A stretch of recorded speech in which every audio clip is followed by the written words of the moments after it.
gonna give you a quick tour of my messy classroom, but this is real life.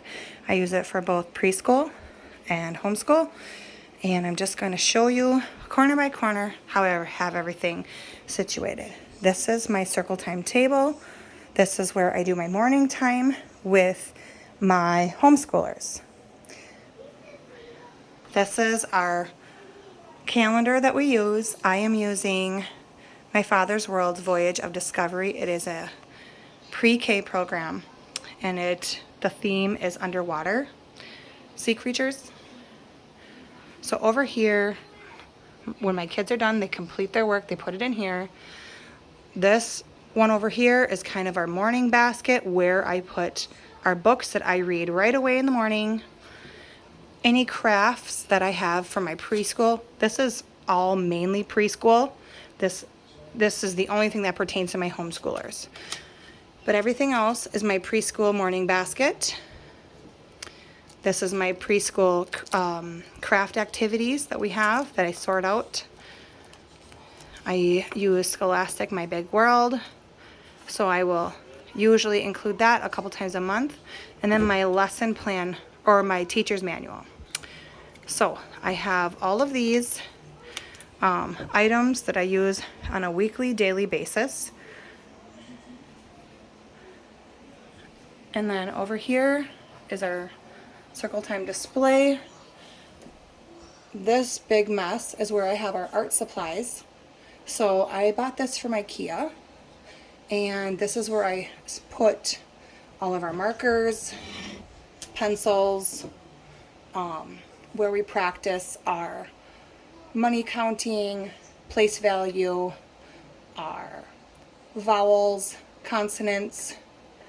And up here, I'm going to show you these two boxes here. I have a teaching clock, a CD player, and over here I have what I call my teacher boxes. This is where I have like what I use on a regular basis. Now, I don't use all this stuff on a regular basis, and eventually I'll switch this stuff out. I have stamps up here. I'd like to have my stamps more accessible because I don't use these things as often anymore, just like the googly eyes. I use those every day, or very close to every day. I always have some watercolor paints because I use that very regularly. And then our CDs that we use. Over here is the stuff I use every single day. So I need that out of reach for the kids, but within reach for me. And these are what I put in these little bins. We build silly sentences. That's for like my first and second graders. Vowel song cards, how we sing My Father's World's recommendation. And then we build the number of the day, and we use pom-poms or whatever math manipulative that we have out at the time. Here is my 100s and place value practice, our money practice. I have a whiteboard. It is summertime, so we are not doing a ton on the whiteboard, but I have all about reading for my pre-K, first grader, and my second grader. They're all doing all about reading. We are doing a unit style or a unit study on Fruit of the Spirit, so that's what I use for my whiteboard. Over here, this is all homeschool. There's a few preschooler items in here, but this is my pre-K. I'll do a separate video on what they're doing individually. I use bins this is my first grader. My first and second graders share some things. So this is my second grade, and then their combined stuff. Art. This is all my fifth graders. I have math blocks. These are the binders that I keep for my preschoolers. These are the My Father's World math manipulatives and language and puzzles. All of my extras that I use, clipboards, noise canceling, plus our headphones. This is all about reading level 1, all about reading level 2, and all of our extras. And this is what we put our completed work in after I grade it. So it's all here. It's all ready to go. Now we're kind of entering the preschool part of my classroom. I always set out themed. Oops, looks like we're missing part of but I have themed shelves. They're not always themed. Sometimes I just throw stuff in places. So this is our STEM imagination station. So there's always something that has to do with STEM, whether it's Magna-Tiles, Legos. I can't remember where these came from. I know they're from Rainbow Resource. I just don't remember what they're called. But I usually have the magnetic blocks. I switch this stuff out every couple weeks.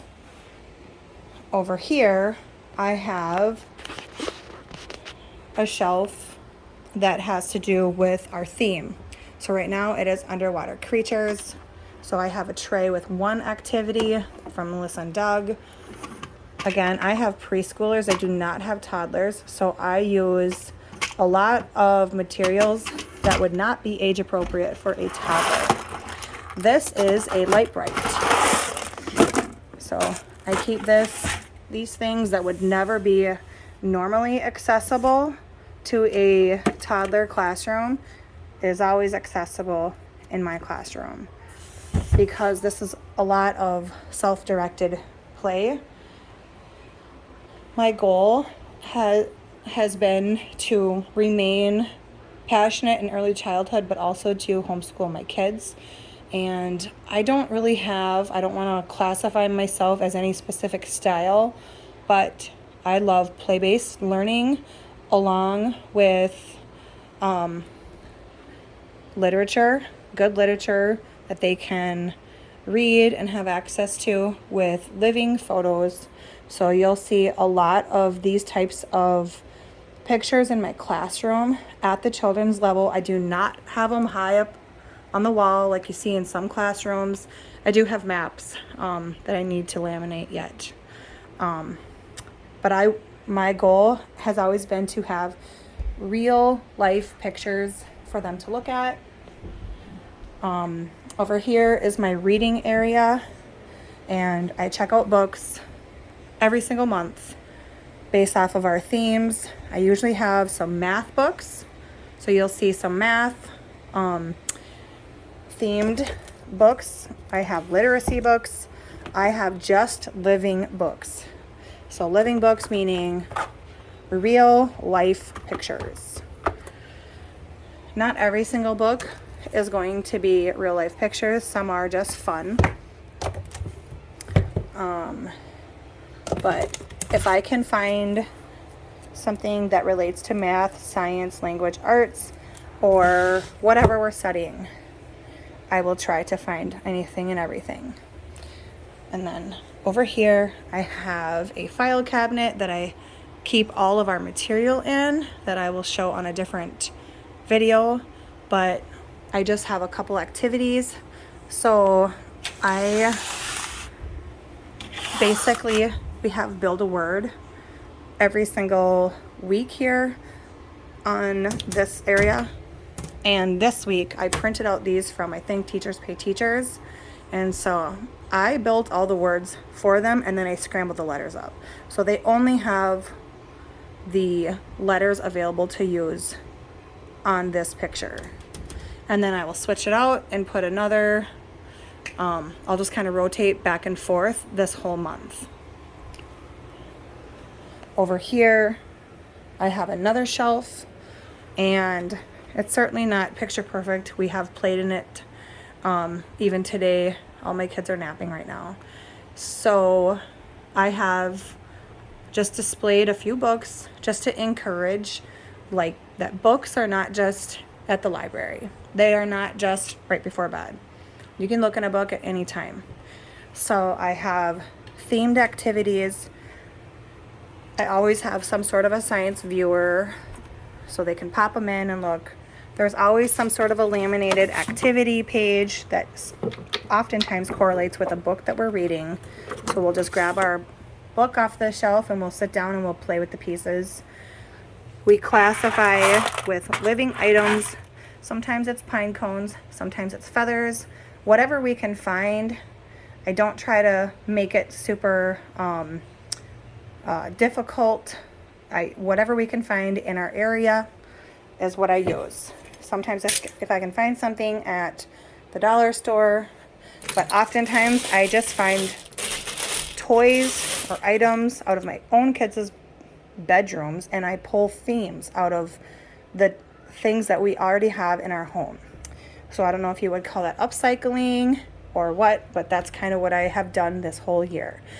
Some of these things are items that I have purchased off of Lakeshore Learning or got grants to do so. Like this is a light table, and on the light table there's this awesome bin, and I use this as a sensory. I also put Play-Doh in here. Anything that gets messy. I don't paint over here because there's carpet below, but I will sometimes lay a towel down or a sheet down, and we will do Play-Doh over here just as an added station. And I keep this behind because this just fits nicely on top of this thing. So it will double as a working surface if I have an extra station that I want to use. So I have a light table, a sensory bin. I have not completed my dress up area yet, but I do change this pretty much every month as well. We have beach theme or water theme. So I'm going to go outside of the garage and find some life jackets for kids. And I did have the fishing toolbox over here and a fishing pole, but the kids kind of took it and played with it. So yeah, I'd like to have beach hats and some life jackets and maybe even a beach towel down there. So it's not just costumes that you would buy off of a website. I normally just bring stuff that I already have in the house. So, you know, I even found, old cell phone cases and purses and baseball hats and real life things that they would, want to play with. And so that's kind of what I do for my dress up area. Like I said, there's always some sort of a living poster. I put this up right now because I haven't laminated it yet. But normally I have a living poster in a frame right over here. So we've done bugs, birds, butterflies. I have wildflowers. I have many different themes. Over here is my kitchen. And my kitchen is really messy right now. But I just kind of had to shove things in places so I could do the video. But we also try to have living items. So there's usually like a spray bottle, a pretend spray bottle, and a mop and a broom. And our drawer is broken, but we got to fix that. I have just toys that they can play with at any time. I usually try to put a picture or something, and we've been doing an Independence Day study, so I put the flag up. Next to the kitchen is the baby station, where I have usually a few babies out, a couple change of clothes. The kids brought pull-ups out here, an actual pull-up, so they have, I have someone made me a bunch of Natural Mama toys for kids. So this is an essential oil that we use on the pretend dollies, Toshi. So this is where my preschoolers play while I homeschool. Now we do a circle time, as I showed you before up here, but then we will break off. And so I kind of do my homeschooling. It's kind of scattered throughout the day right now because we are in the middle of summer. But normally what I'll do is I'll start with my preschoolers. We'll get all of our morning time done, calendar, memory work that we're working on, and then they'll go off to their stations. And like I said, I set up lots of different stations and I change them up every single week to 2 weeks to however long. Sometimes if they are really enjoying a station, I'll keep it out. So I've left stations out for 3 weeks, and then I've had to change them after 1 week. So it all just depends. Another station that we have are these Dollar Tree fishing poles, and I just had these buckets for mopping, so I just washed them out, brought them down here.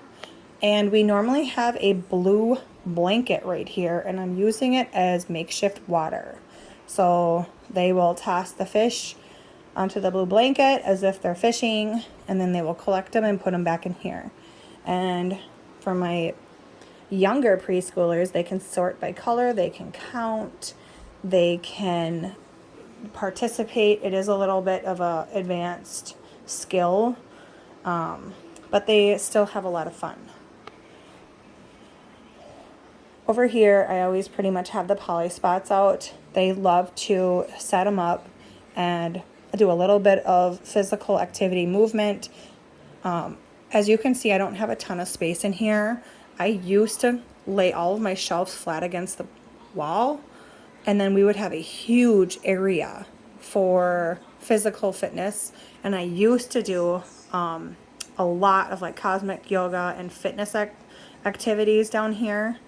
But I found that the kids were always running from wall to wall, and so we basically adjusted our schedule. So right after breakfast, we come down here, we do our morning time, we get all of our stuff out of the way for learning, and then we break off into our stations, and then usually by 10 o'clock we are itching to go outside. So all of our physical activity is just outside. We also have the ability to go upstairs, and I have a very open living room. And so when we go upstairs, oftentimes right after lunch, I will put on some sort of a Jack Hartman or Patty Shukla or some sort of a physical activity, kids in motion video, and they will dance.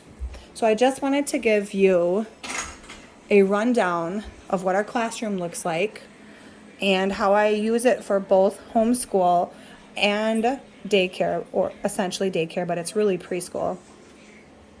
And if you have any questions whatsoever, don't mind the big stacks of giveaway piles. Haven't gone through that. This is homeschool stuff, need to get rid of.